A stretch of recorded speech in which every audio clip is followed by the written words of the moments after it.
Welcome back to the channel. In today's video I'm going to show you that how to get that macOS Liquid Glass Widget on your Windows 11 desktop. First you have to download this software called Rainmeter. Just click on download and it will download the software and we have to install it. Okay, Rainmeter has been installed. Here's some default skins. Just right click on it and download these skins.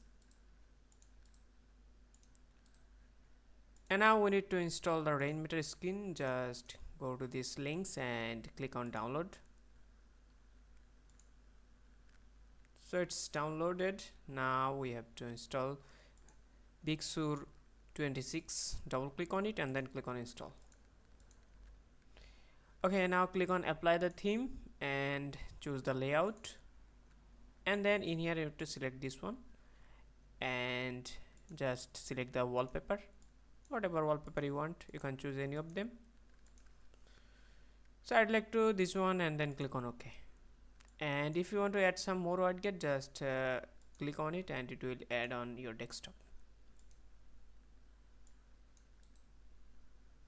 And that's it. If you want some more shortcuts and a wave as well, and here some extras.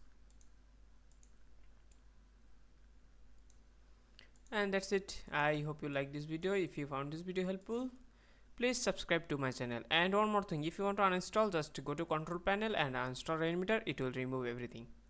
Thank you. Thanks for watching.